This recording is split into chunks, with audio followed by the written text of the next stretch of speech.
Ölçü təsəvvürlərində ədəd və say anlayışı ilə yanaşı, həmçinin biz uşaqlarda ölçü təsəvvürlərini, əşyaların kəmiyyətini, bunlar haqqında anlayışları formalaşdırırıq. Kəmiyyət dedikdə, bura əşyanın uzunluğu, eni, hündürlüyü, kütləsi, həcmi, tutumu, bir neçə xüsusiyyəti daxildir ki, uşaq bu anlayışlarla tanış olduqda başa düşür ki, ölçü anlayışı bir xassədir.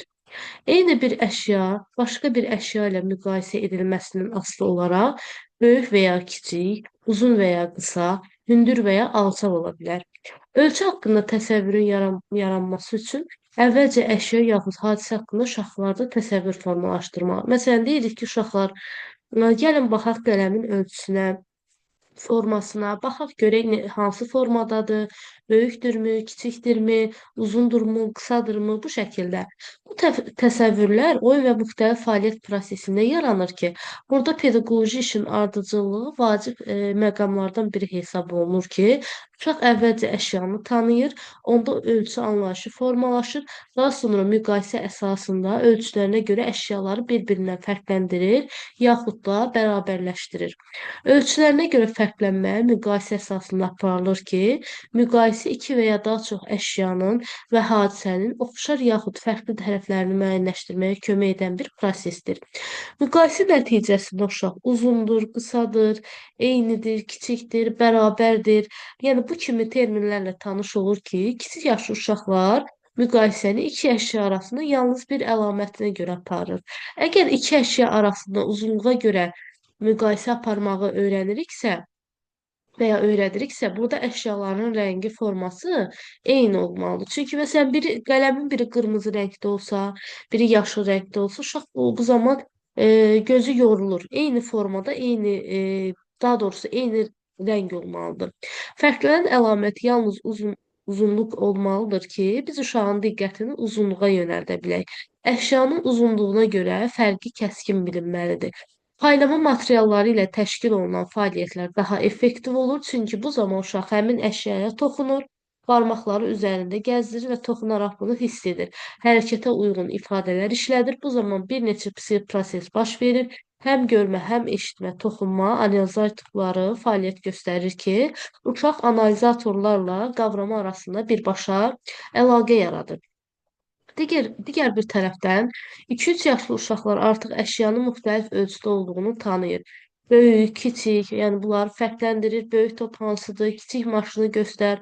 Bu kimi suallara cavab verir. Uşaqlar həm fərqli ölçüdə olan, həm də bərabər ölçüdə olan əşyaları müqayisə etməyə başlayırlar. Bunun üçün əşyaları yanaşa qoyma, bir-birinin üzərinə qoyma üsullarından istifadə edirlər. Bu üsulla uşaqlar əşyanın belə deyək, mütləq ölçüsünü təyin etməklə yanaşı, həm də nisbə ölçüsünü müəyyənləşdirməyə başlayırlar ki, uzundur, qısadır, burada müqayisəsini aparır. Eyni zamanda nədən uzundur, nədən qısadır suallarına cavab verir. Məsələn, qırmızı lent göy lentdən uzundur, yaşıl lentdən uzundur, göy lent qırmızı lentdən qısadır, məsələn, yaşıl lentdən qısadır. Bu kimi ifadələr işlədilir və bu müqayisələr əslində uşaqlarda gözü yarı ölçmə, təyin etmək üçün təməl rolunu oynayır. Kiçik qrupdan fərqli olaraq, orta qrupda bir neçə əşyanın müqayisəsi təklif olunur. Bu zaman verilən əşyaları ölçülər arasında fərq nisbətən azaldılır. Məsələn, müxtəlif uzunluqda qoyulan lentləri qısadan uzuna doğru sıralayırıq, yaxud böyük topdan başlayaraq kiçiyə doğru sıra ilə düzməyi müqayisə əsasında artıq qavrayır. Bu tapşırıqlar nəticəsində uşaq ölçüləri gözə yarı təyin etmə bacarığına yiyələnmiş olur və biz bu tapşırıqla həm də sıra saylarının formalaşmasına keçid etmiş oluruq. Və digər bir tərəfdən orta qrupda uzunluğu müqayisəsi ilə bərabər əşyaların eninə və ya hündürlüyünə görə müqayisələri aparılır. Burada qeyd eləyək ki, uşaqlar əşyaların üç ölçülü olması təsəvvürü formalaşmağa başlayır. Yəni uşaqlar anlayırlar ki, bir əşyanın böyük və ya kiçik olması üçün üç ölçü eni, uzunluğu, hündürlüyü əsasında müəyyənləşdirilir. Böyük və məktəb hazırlıq qrupunda verilən praktik tapşırıqlar uşaqların yaş səviyyəsinə uyğun olaraq mürəkkəbləşdirilir. Artıq müqayisə üçün verilən əşyalar ölçüləri arasında fərq minimuma endirir. Onlar bir-birindən az fərqlənir. Bu qrup uşaqlara bir tapşırıq verilə bilər ki, məsələn, qrupda uşaqlara tapşırıq verilir və 10 ədəd əşya içərisində ən böyüyünü yaxud kiçiyini və ya 2 bərabər ölçüdə olanı tap. Uşaq gözəyarı ölçməni yoxlamaq üçün əşyaları bir-birinin yanına qoyaraq doğru olub olmadığını yoxlayır. Bu ölçü formasından əlavə digər şərti ölçmə üsullarından da istifadə öyrədilir, hansı ki, bunlar addımlarla, iplərlə, taxta parçası, tərəzi və sair ola bilər. Başqa vəsaitlərdən, başqa əşyalardan da təbii ki, əyani vəsaitlərdən, resurslardan istifadə edərək biz onlara ölçmə anlayışını, təsəvvürü formalaşdıra bilirik. Məsələn, mayələrin, dənəvər bitkilərin ölçülməsi zamanı qaşıqdan, stəkan, şüşə, banka, hətta ovucumuzda və ya müxtəlif vəsaitlərdən istifadə olunur ki, burada da ölçü anlayışının mənimsənməsi zamanı xətti ölçmədən istifadə edilir. Ancaq mahiyyət etibarilə bütün ölçü vasitələri eyni əhəmiyyətə malikdir. Yəni uşaq bilməlidir ki, mayeni ölçərkən hansı vəsaitlərdən istifadə edirik. Uzunluq ölçən zaman bizə hansı ölçülər lazım. Məsələn, artıq bilməlidir ki, düyüdür, qarğıdaldır, neydən istifadə edərək biz onu götürə bilərik? Qaşıqdan və ya stəkandan bu zaman istifadə edə bilirik. Əşyaların kütlələri, yəni ağırlıqların ölçülməsi anlayışı kiçik yaşlardan artıq formalaşır ki, bunun ən effektiv yolu müxtəlif çəkiyə sahib, yəni kütləyə görə bir-birindən fərqlənən iki əşyanın müqayisəsini aparmaqdır.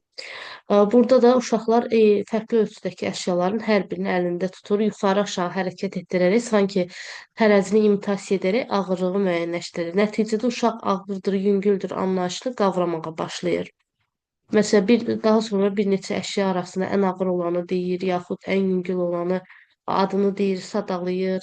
Böyük yaş qrupunda kütləyə görə əşyaları artan azalan sıra ilə düzmək tapşırılır ki, iki qablı sadə tərəzidən istifadə oluna bilər ki, tərəzinin ağır əşya olan tərəfi aşağı enir, yüngül olan tərəfi isə yuxarı qalxır. Biz tərəzi vasitəsilə həm eyni formada olan əşyaları müxtəlif çəkidə ola biləcəyini göstərir. Məsələn, ölçüsü eyni boyda olan pambıq dəmir parçasının müqayisəsini bunu nümunə olaraq göstərə bilərik.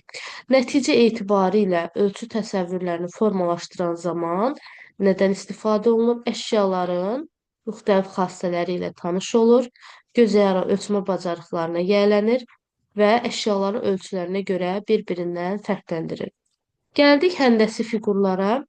Həndəsi fiqurlarda nədən bəhs edir? Həndəsi fiqurların öyrənilməsi hər yaş qrupu üzrə öz metodikası var ki, kiçik yaş qrupunda uşaqlar həndəsi fiqurları, dairənin, kvadratın, fəza modelləri ilə tanış olurlar. Məsələn, məşğələlər keçiriləndə uşaqlar həndəsi fiqurları, həndəsi mozaikalar vasitəsilə bir neçə oyunlar təşkil edilir ki, burada onlarda ilkin təsəvvürlər formalaşır. Uşaqlar həndəsi fiqurlarla tanış olur, onu adlandırır. Hər bir fiqur digəri ilə müqayisə əsasında öyrənilir ki, praktik olaraq uşaqlara kürə və kuba aid tapşırıq verilə bilər. Uşaqlar hər iki fəza fiqurunu əlinə götürür, onunla manipulyasiya edirlər, baxırlar, anlamağa çalışırlar. Uşaqdan dairəni deyirlətməsini istəyirik, sonra eyni fəaliyyəti kubla davam etməsi tapşırığını veririk. Bu zaman çətinlik çəkir. Görür ki, dairə rahat şəkildə fırlanır, amma kub eyni formada olmur və anlayır ki, kürənin bucaqları yoxdur, dairə formasında olduğu üçün dairə yumru formada olduğu üçün deyirlənir ki, kubun isə bucaqları olduğu üçün deyirlətmək olmur, yerində möhkəm dayanır. Hətta bu xüsusiyyətdən istifadə edərək kubları bir-birinin üzərinə qoymaqla müxtəlif obyektlər düzəldə bilərik. Orta qrupda öyrədilən fiqurların sayı nisbətən artırılır. Yeni fiquru öyrətməzdən əvvəl biz əmin olmalıyıq ki, uşaq əvvəlki yaş qrupunda fiqurları düzgün tanıyır, onları adlandırır, bir-birindən fərqləndirir. Çünki öyrədilən hər yeni fiqur əvvəlkilərlə müqayisəyə əsaslanır və orta qrupda eyni fiqurların müxtəlif ölçüdə ola biləcəyi təsəvvürünü formalaşdırmaq üçün ölçüyə görə müqayisə verilir. Orta qrupda 3-5 əşya arasında müqayisə aparılır, fiqurları kiçikdən böyüyə doğru düz tapşırığı verilir ki, və bu zamanda bir-birinin yanına qoyaraq fərqləndirmə aparılır. Artıq böyük qrupda uşaqlar öyrənmiş olurlar ki, fiqurların təkrarı ilə yanaşı onların əlamətləri haqqında da məlumatlı olmalıdırlar. Fiqurların xüsusiyyətləri, tərəfləri, bucaqları, təpələri haqqında bilik toplayırlar. Biz uşağa hazır biliklər vermək əvəzinə, yəni şərait yaradırıq ki, bunları özləri kəşf etsin və həmən kəşfdən də nəticə çıxarmağı bacarsınlar. Fiqurların bucaqlarını, tərəflərini sayaraq fiquru müəyyənləşdirir. Üç bucağı araşdırarkən belə qənaətə gəlir ki, onun üç tərəfi, üç təpəsi, üç bucağı var. Sayaraq, məsələn, tutaq ki, belə bir uşaqlara və ya şəkil göstəririk. Məsələn, belə bir şəkildir və ondan tərəflərini saymasını deyirik. Deyəcək, bura birinci tərəfdir, bura ikinci tərəfdir, bura isə üçüncü tərəfdir. Artıq belə-belə uşaqlar başa düşür ki, üç tərəfəsi, üç bucağı var və ona görə də biz onu üç bucaq adlandıra bilirik. Dörd bucağı olan müxtəlif, belə deyək də, fiqurlar veririk. Məsələn, tutaq ki, belə bir, burada nəsə yaxşı alınmadı. Yəni, dörd bucaq təsəvvür edin ki, belə bir dörd bucaqdır. Artıq sayaraq bilir ki, birinci, ikinci, üçüncü və dördüncü hissədən ibarətdir. Və uşaqlar adətən düzbucaqlı və kvadratı bir-birindən ayırmaqda bəzən çətinlik çəkə bilirlər ki, bu fiqurları bir-biri ilə müqayisə əsasında öyrənirik. Hər ikisini yanaşı qoyuruq. Onların həm oxşar, həm də fərqli tərəflərini, yəni fərqli olan tərəflərini müəyyənləşdiririk və bucaqların və tərəflərin sayı eyni olduğu üçün oxşar tərəfləri olduqlarını qeyd edirik. Lakin düzbucaqlının kvadratdan fərqləndirən tərəf odur ki, düzbucaqlının yalnız qarşı tərəfləri bir-birinə bərabərdir. Kvadratın isə hər tərəfi bir-birinə bərabərdir. Uşaqlar fiqurlar haqqında məlumatı yiyələndikcə artıq əşyaların formasına görə həndəsi fiqurlarla oxşarlığını təyin etməsinə başlayırlar. Bu həm də onların ətraf aləmi, obyektləri daha yaxşı tanımalarını, kəşf etmələrinə imkan yaradır. Didaktik oyun olaraq nəyə bənzəyir? Oyununda müəyyən formalı əşyalar təsvir olunmuş şəkillər seçilir. Məsələn, düymə, hədiyyə qutusu, soyuducu, televizor, qapı. Bu təsvirlər forma əlamətinə görə həndəsi fiqurlarla eyniləşir. Daha sonra qrup otağına yaxud gəzinti zamanı gördükləri obyektləri həndəsi fiqurlarla uyğunlaşdırma üzrə praktik tapşırıqlar davam etdiririk. Sonra gəlir zaman təsəvvürləri. Zaman təsəvvürlərində əsas anlayış nələrdir? Onlar haqqında məlumat verəcəm. Zaman təsəvvürlərində daha çox bizi əhatə edən aləm zaman daxilində mövcud olduğunu biz yaxşı bilirik. Zaman necədir? Zaman axıcıdır, zaman hərəkətlə bağlıdır, zaman geri qayıtmır, görünmür, eşidilmir. Uşaqlar üçün zaman qavranılması çətindir. Gündəlik ev şəraitində, uşaq bağçasında uşaqlarda zaman haqqında erkən təsəvvürlər toplanılır.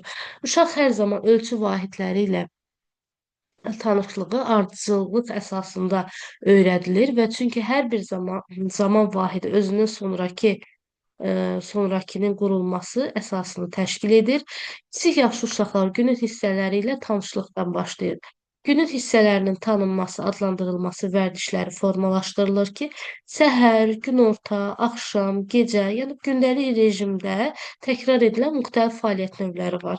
Yəni burada da gündə bir dəfə müəyyən vaxtda baş verən fəaliyyətlər uşaqların bağçaya gəlmə vaxtı, səhər idman. Məsələn, uşaqlar gəlir səhər-səhər qarşılanır. Artıq onların yaddaşında məsələn qalır ki, biz gəlirik səhər-səhər, günorta yuxu olur, axşam tərəfi məsələn evə gedirik.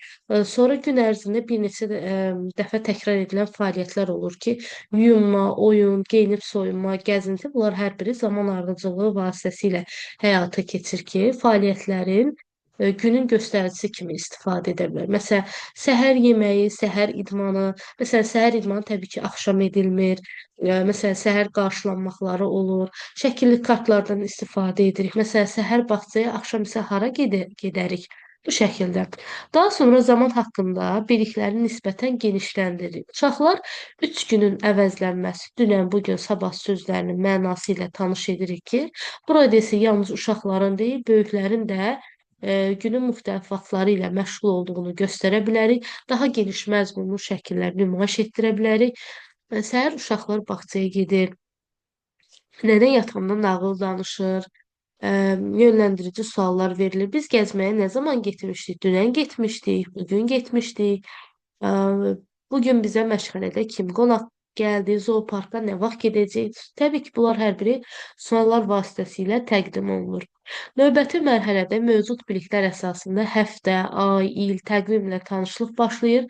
Təqvim zamanın axıcılığını, günlərin dəyişməsi, zamanın geri qayıtmaması haqqında əyani təsəvvürlər yaradır.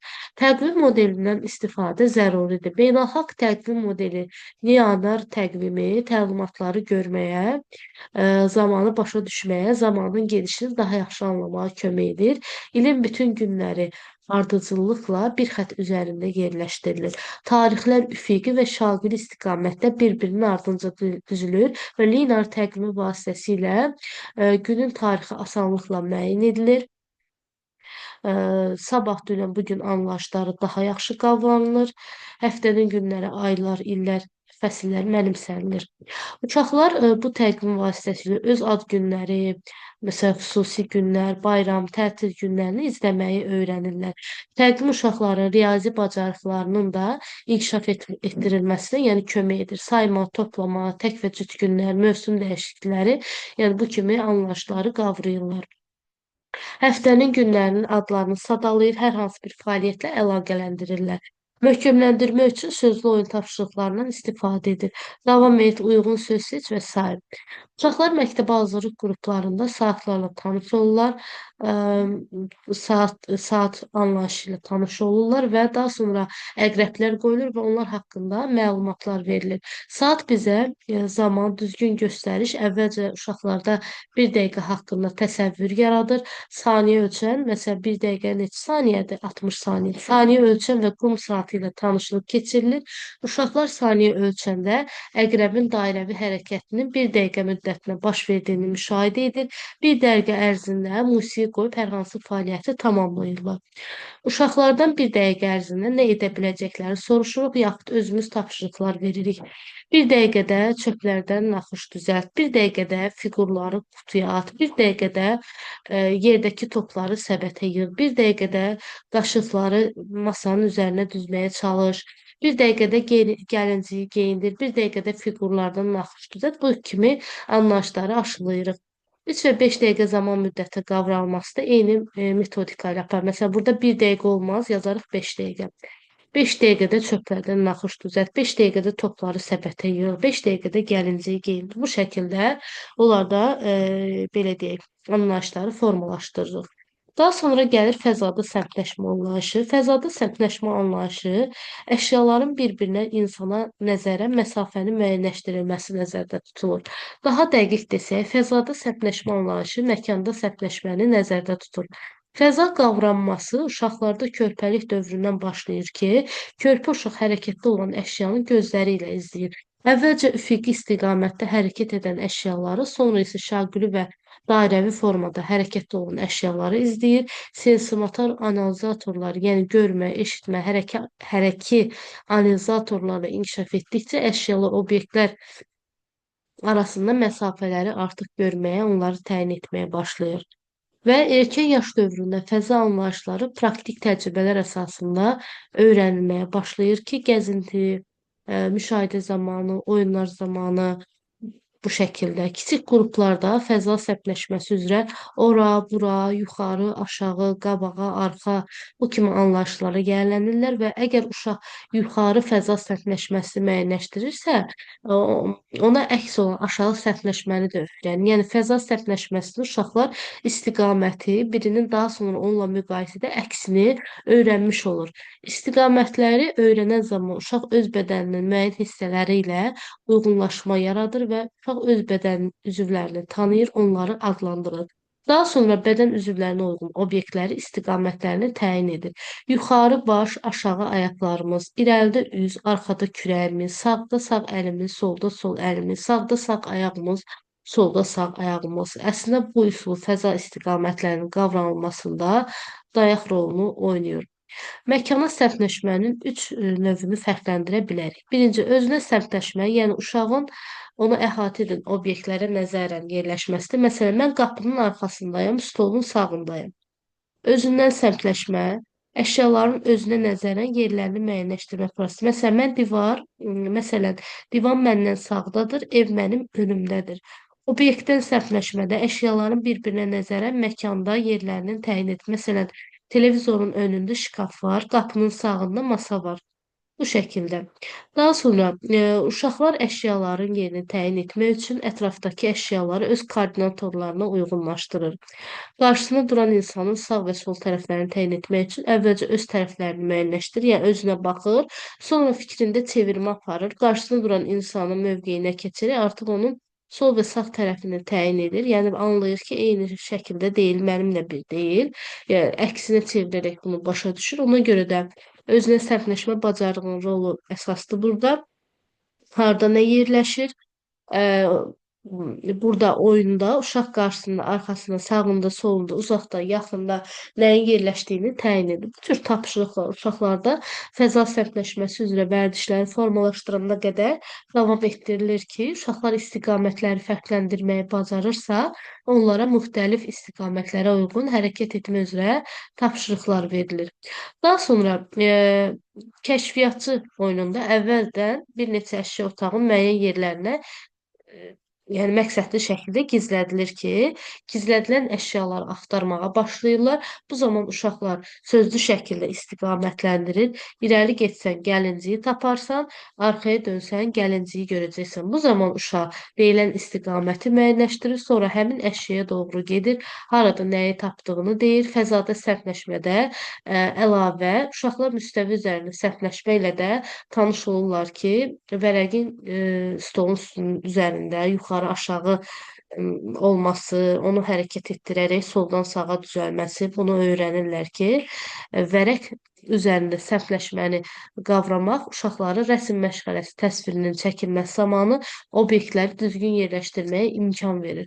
Orta qrupda artıq vərəqin yuxarı aşağı hissəsi sərbəst təyin edilə bilər. Əşyaların bir hissəsi mərkəzdə vərəqin sağında və stolda yerləşdirilir. Böyük qrupda fəza təsəvvürləri miqdar, ölçü, forma anlayışları ilə birlikdə inteqrasiya edirik ki, həndəsi fiqurlar ölçülərinə sayına görə vərəqin müxtəlif istiqamətində yerləşir. Buna uyğun olaraq vərəqin aşağı sağ küncü, yuxarı sol küncünə uyğun fiqurların yerləşdirilməsi tapşırığı verilir və tapşırıqların çətinlik dərəcəsi uşaqların yaşına, anlama səviyyəsinə uyğunlaşdırılır. Yenə də biz nə etdik? Varislik prinsipinə əməl etdik. Uşağın yaşına uyğun seçilməlidir. Ümumiyyətlə uşaqların riyaziyyata olan marağı təbiidir ki, bu marağı inkişaf etdirmək tərbiyəçi müəllimlərin vəzifəsidir ki, uşaqların hansı riyazi anlayışlara marağı var, onu gün ərzində necə yerinə yetirir, daha faydalı necə ola bilərik. Gündəlik rejimdə kifayət qədər biz dedik ki, imkanlar mövcuddur və bütün yaş qruplarında istər kiçik yaşlı, istər orta qrup, istər böyük yaşlı uşaqlar olsun, planlaşdırmadan düzgün istifadə olunmalıdır. Əgər tərbiyəçi müəllim didaktikanın tələblərindən düzgün istifadə edirsə, bu zaman istədiyi təlim nəticəsini əldə edə bilər. Yəni qaydalara uyğun, didaktikaya uyğun hərəkətlərin hər biri. Bu da bizim məntiqi riyazi təfəkkürə aid olan dərsimiz. Belə.